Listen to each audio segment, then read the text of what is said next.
Laverne and Shirley. 1976, 1983 brought laughter and heart to audiences with the misadventures of two best friends navigating work, love, and life in Milwaukee. But what became of the beloved cast after the show ended, from soaring careers and personal challenges to surprising twists and life changes? We're uncovering the journeys of Penny Marshall, Cindy Williams, and the rest in 2025. Whether you grew up laughing at their hilarious antics, or are discovering this classic sitcom for the first time, this deep dive into the cast's real-life stories promises nostalgia, shocking updates, and the untold truths behind the faces that made television history. Penny Marshall was born on October 15, 1943 in New York City, and was 32 when she stepped into the role of Laverne DeFazio in Laverne, and Shirley in 1976, quickly becoming one of television's most indelible characters. Laverne was the brash, quick-witted, and street-smart blue-collar worker whose sarcastic quips and enduring loyalty made her a fan favorite, embodying both comedic bravado and emotional depth that resonated with audiences nationwide. Penny's childhood was far from idyllic. Her father was largely absent, her mother struggled to provide, and Penny faced frequent ridicule and neglect, cultivating a resilience and tough exterior that she later projected onto Laverne. She battled body image issues and experimented with alcohol and substances in her early years, experiences that informed her ability to portray flawed, relatable women. Professionally, Penny faced repeated setbacks before Laverne and Shirley, enduring rejections and being typecast in supporting roles, and even during her television success, she occasionally clashed with producers over creative control and salary disputes. Her trailblazing career as a director was punctuated by monumental highs, such as Big becoming the first film directed by a woman to gross over $100 million, but also personal lows, including 2 divorces, a long struggle with self-image, and a cancer diagnosis in 2009.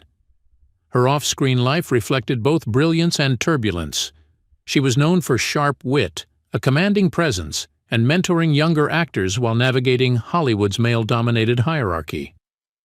Penny passed away on December 17, 2018, at age 75 due to heart failure caused by atherosclerotic cardiovascular disease and diabetes. At her death, her net worth was estimated at $55 million accumulated from acting, directing, and savvy investments, leaving behind a legacy that blended humor, tenacity, and groundbreaking achievements for women in entertainment, along with a cultural imprint that extended far beyond her on-screen persona.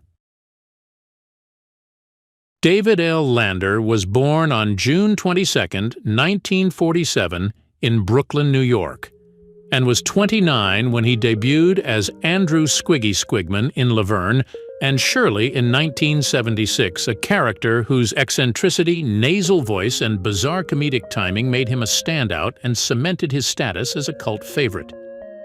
Squiggy was a socially awkward yet endearing presence whose antics added chaos and hilarity, often becoming the unexpected emotional and comedic glue of many episodes, which resonated with viewers while providing Lander an outlet to channel his own complex personality.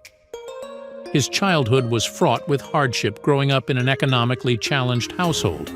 Enduring periods of neglect and teasing and struggling with early health issues shaped his resilience and gave him a keen sense of humor as both a defense mechanism and performance tool. Lander's career was a mixture of acclaim and adversity. He achieved fame in television and voice acting, but faced setbacks including typecasting, professional conflicts, and a private battle with multiple sclerosis, which he kept secret for decades before publicly revealing it in 1999.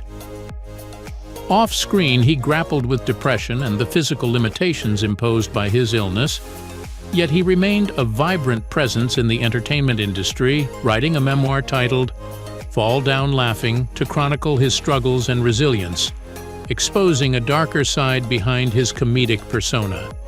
Lander never married, keeping his private life largely separate from his public image, though he faced the isolation and emotional strain common to those contending with chronic illness.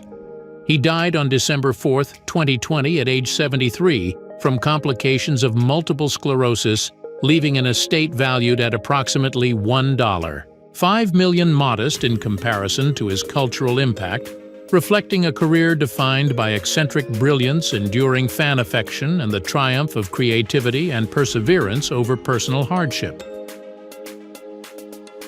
Cindy Williams was born on August 22, 1947 in Van Nuys, California, and was 29 when she began her iconic portrayal of Shirley Feeney in Laverne and Shirley in 1976, embodying the sweet, earnest, and romantically idealistic half of television's most beloved comedic duo. Shirley's charm lay in her optimism, primness, and heartfelt sincerity, providing a stabilizing contrast to Laverne's sarcastic energy, which deeply endeared her to audiences and made her the emotional anchor of the show. Cindy's early life was marked by instability. Her parents' strained marriage, financial insecurity, and frequent relocations created an environment where she learned to hide vulnerability behind poise and discipline, a trait she carried into adulthood. Professionally, her trajectory was a mix of acclaim and behind-the-scenes strife. She endured a very public tension with Penny Marshall during the series' final season, fueled by creative disagreements and personal life changes, including pregnancy, which reportedly influenced her temporary withdrawal from the show. Despite her on-screen persona of wholesomeness, Cindy navigated a complex personal life, including a high-profile marriage to Bill Hudson, that ended in divorce, which exposed her to both scrutiny and emotional turmoil. She quietly battled the pressures of Hollywood, balancing family responsibilities with the demands of stardom, and maintained a largely scandal-free reputation while asserting her professional voice. Cindy passed away on January 25, 2023, shortly after turning 75, following a brief illness. Her net worth at death was estimated at $10 million accumulated from decades of television, occasional film work, and syndication royalties, cementing her status as a beloved figure whose warmth and talent left a lasting imprint on American sitcom history, a testament to resilience and grace in the face of both public and private challenges. Eddie Mecca, born June 14, 1952, was 24 when he first took on the role of Carmine, the big Ragusa in Laverne, and Shirley in 1976, a character whose charm, Broadway dreams, and endless optimism provided a foil to Shirley's grounded sensibilities. Carmine was passionate, loyal, yet impulsive, a romantic with an infectious joie de vivre whose comic timing and dance routines left an indelible mark on audiences. Mecca's own childhood in Worcester, Massachusetts, was fraught with hardship, growing up in a working-class Italian-American family, with a father who was often absent and a mother struggling with financial strain. He endured teasing for his slight frame and sensitive nature, forcing him to cultivate a resilient exterior while hiding his insecurities. His rise to fame was far from smooth.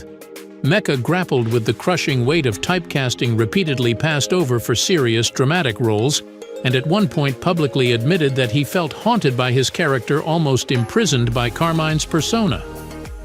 Off-screen, he navigated 2 tumultuous marriages and the sting of unfulfilled Hollywood promises, often retreating to cabaret performances and regional theater, where he could reinvent himself.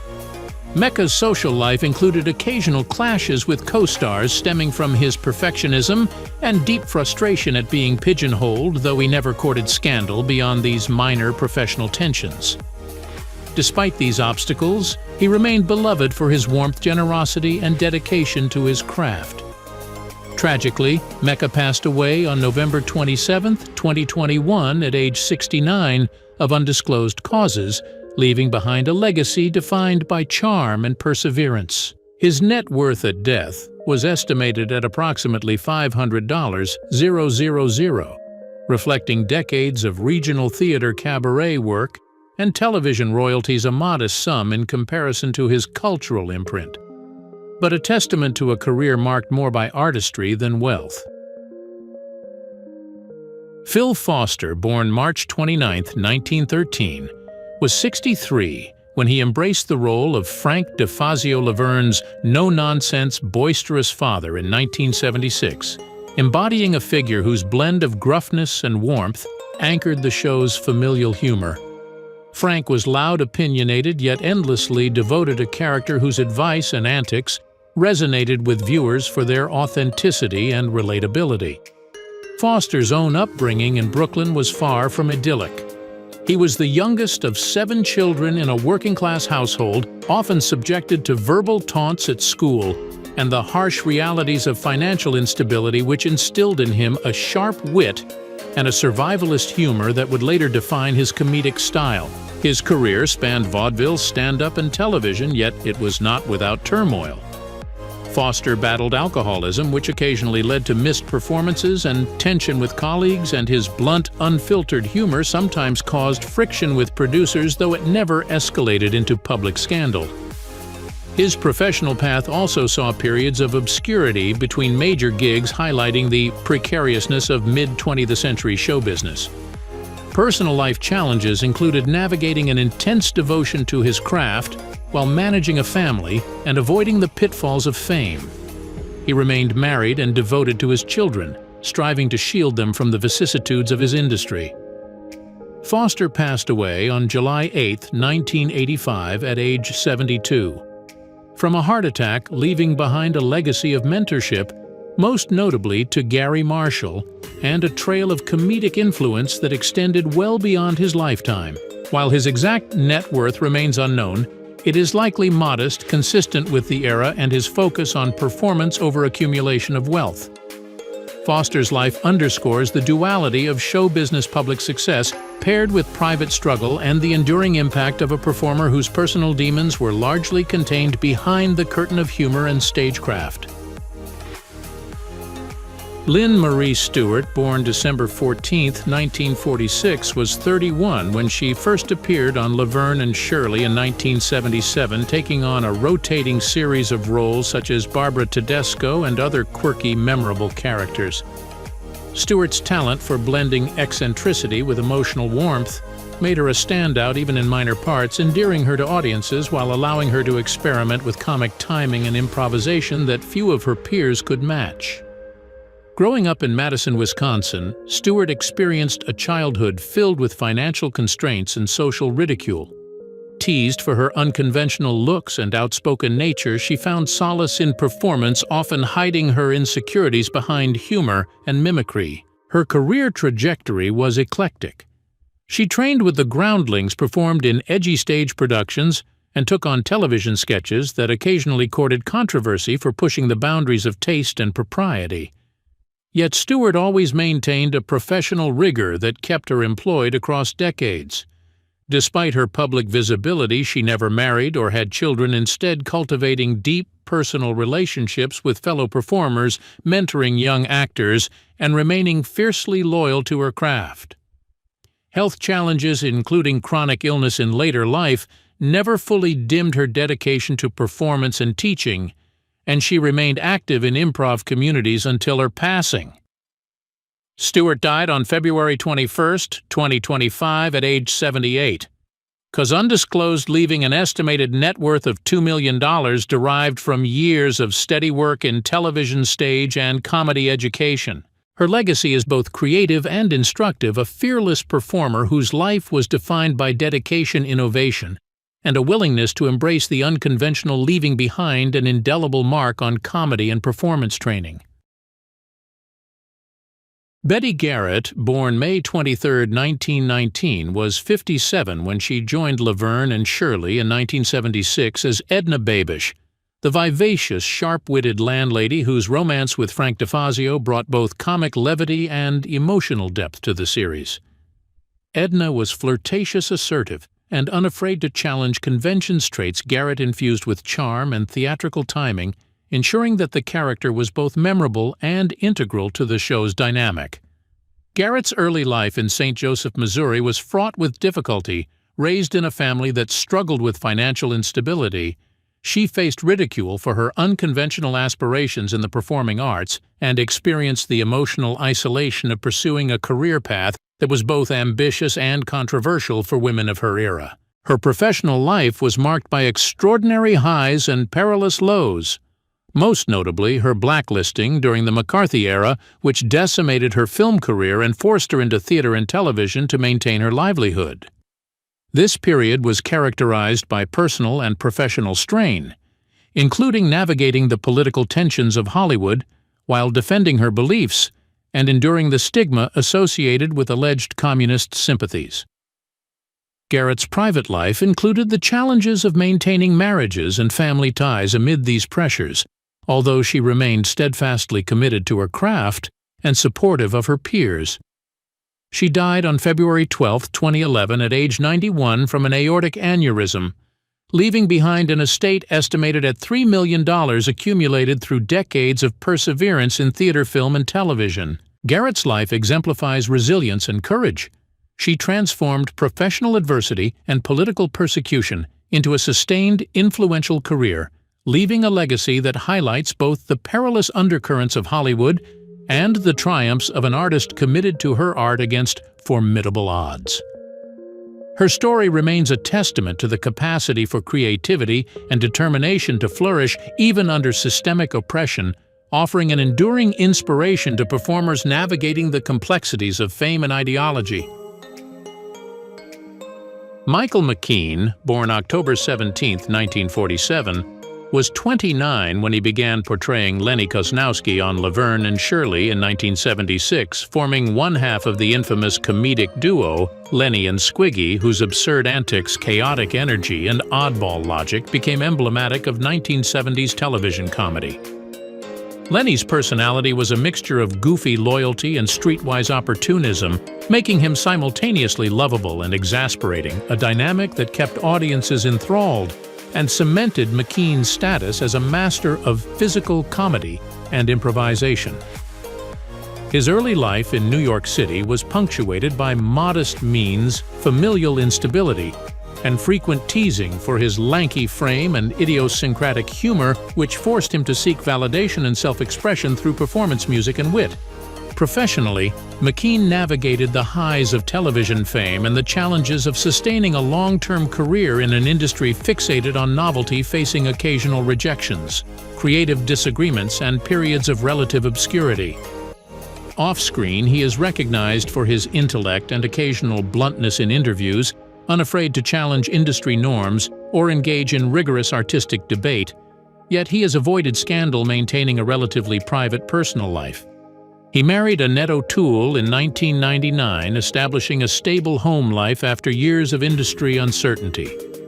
At 77, McKean has built a multifaceted career encompassing acting, music writing, and producing, earning an estimated net worth of $12 million through television, film, stage, and Spinal Tap royalties. His journey from eccentric sitcom character to respected creative polymath illustrates resilience, adaptability, and an enduring commitment to both craft and originality, influencing generations of performers while demonstrating that true artistic legacy is often quietly cumulative rather than immediately sensational. Ed Marinaro was born on March 31, 1950, and was 26 when he first appeared on Laverne and Shirley in 1980, taking on the role of Sonny St. Jacques, a charming, athletic, and confident figure whose effortless magnetism often left both characters and audiences swooning. Sonny's persona was infused with Marinaro's real-life NFL experience, giving the character a physical authenticity that heightened his allure, making him a recurring object of desire and envy, while his laid-back charm provided comedic relief and romantic tension in the show's storylines. Marinaro's early life in New York was marked by both athletic promise and family hardship. His working-class upbringing instilled discipline, but also exposed him to ridicule from peers who doubted his ambitions, forcing him to cultivate resilience and a relentless work ethic. His post-football acting career has been a roller coaster after leaving the NFL. He successfully transitioned into Hollywood, most notably in Hill Street Blues, yet faced persistent typecasting due to his athletic build and admitted to frustrations with producers who limited his range.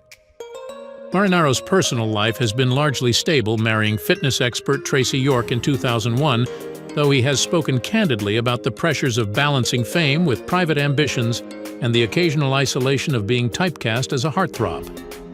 He has avoided major scandals, but the constant scrutiny over appearance, physicality, and public perception has been a persistent undercurrent in his life.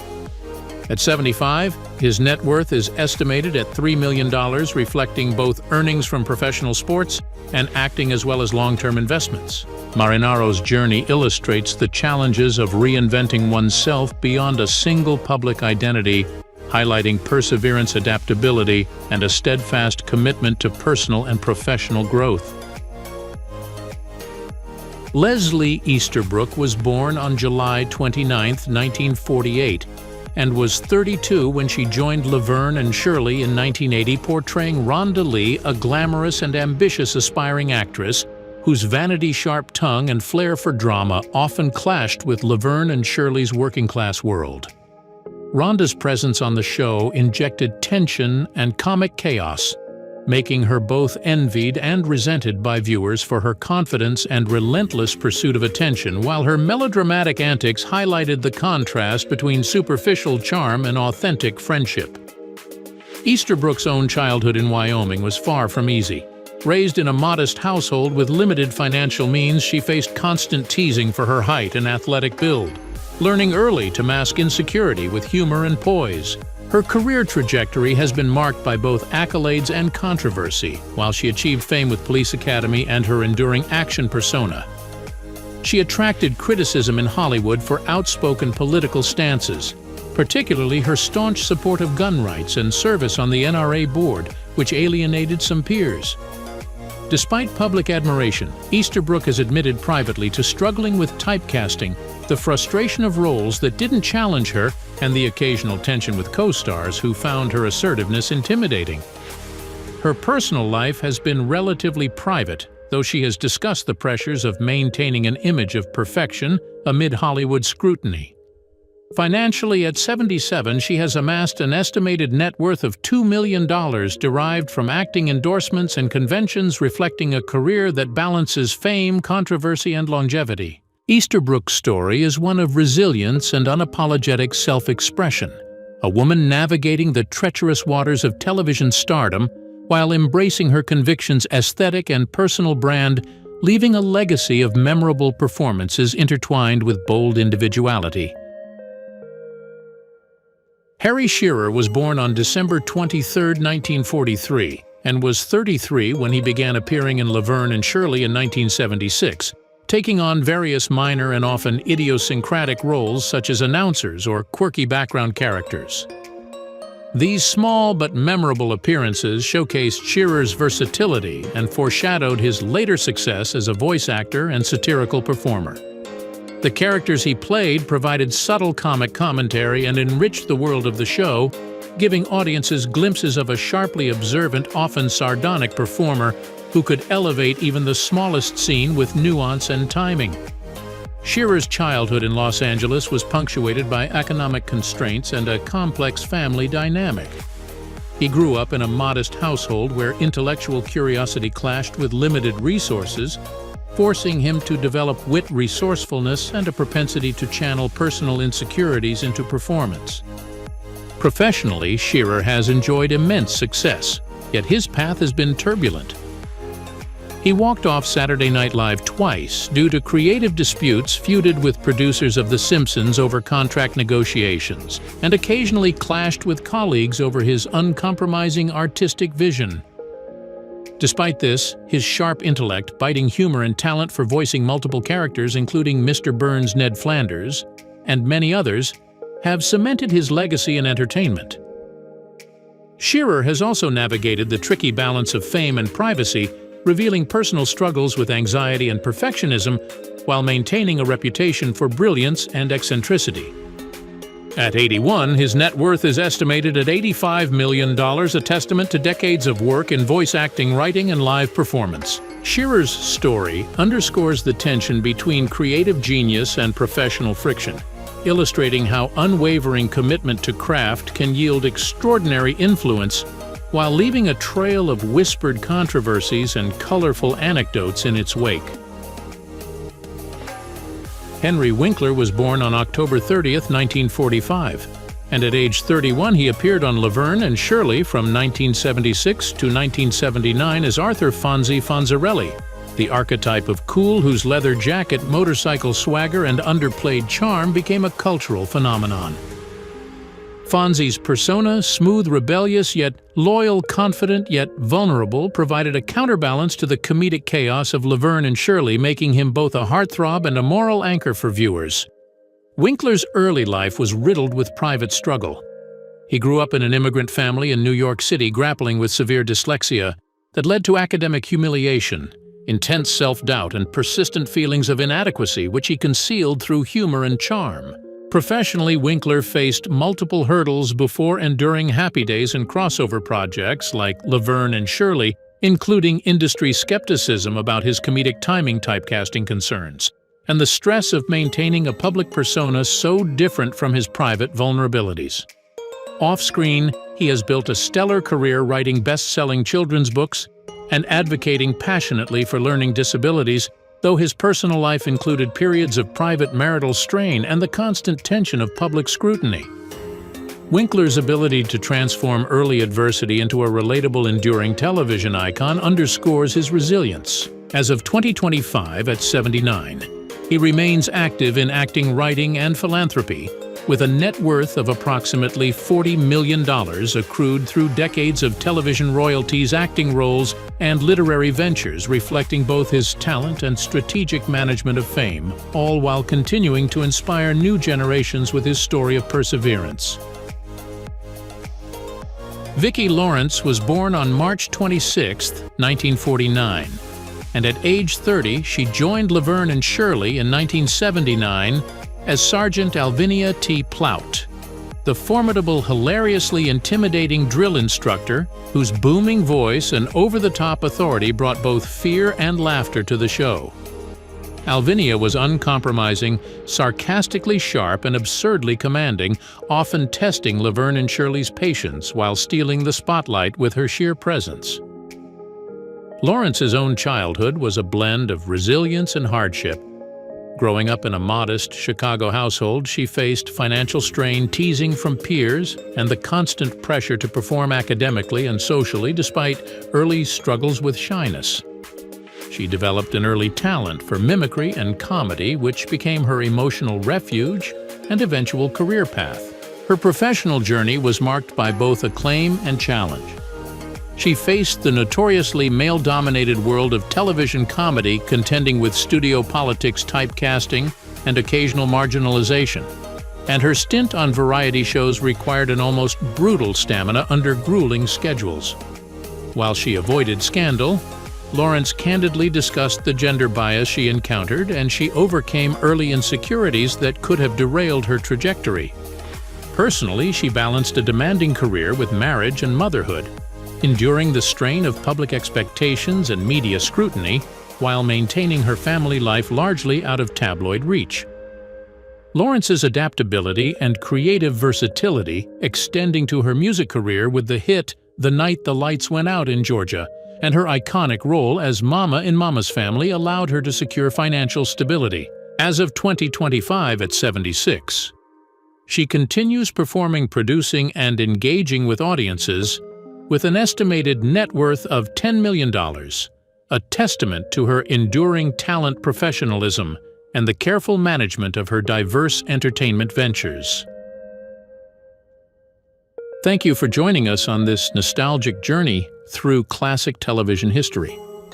If you enjoyed learning about the cast of Laverne and Shirley and where they are now, don't forget to give this video a thumbs up, subscribe for more vintage Hollywood retrospectives, and share your thoughts in the comments below. We love hearing your memories and suggestions, so let us know which TV show or movie cast you'd like us to feature next.